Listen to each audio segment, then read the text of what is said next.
Mas negociar tráfico tem temática roupa complicada e tem nós também roupa preocupar, pessoal não está dando atenção adequada. Mas negociar cifra na nova agora publicar riba website de tráfico seguro, de Comissão Tráfico Seguro. Último nanta a cifra de 2024 ou 2023 e aí nós podemos comprovar que conjuntamente com o rapporto com a cifra anterior que nós publicamos também de 2022, nós podemos concluir que o acidente de tráfico está subindo drasticamente. E não sei só, porque eu vou botar de incidente, para ora vai também a quantidade de veículos involucrados também está subida quantiosa.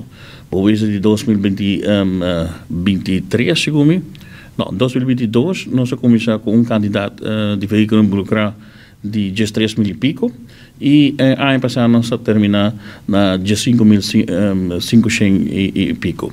Que é cifra não está ganha, mas não sabia isso. Tem já botar orça papel de cifra, a gente quer que nós aqui zomaar, não. É cifra concreto que está agora publicar e não está agradecido também quando está agora publicar para transparência, está indicando que tem algo está indo malo. O problema está que não está dando atenção adequada. Mas agora, para nós própria roupa de acidente, mas a pergunta é o que está agora assim do governante, entre outro governo, parlamento, OM, KPA, toda instância concernida com o tráfico. E esse também inclui DTI, também belastingdienst.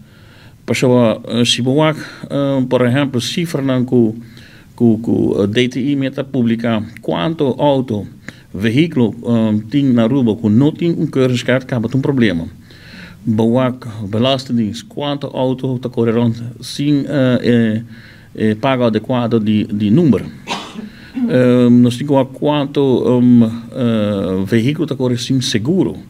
Se nós conhecemos cifra, por exemplo, de OM, quanto boete te worden para tipo aanya door die corremento boa influência de álcool of corremento sem rijbewijs. Dus toeristen indica algo também normal. E também de Guatemala para Guatepeor. Mas se nós dizemos para ribaje e não assinado ribaje, eta que também esco, e também virá pior.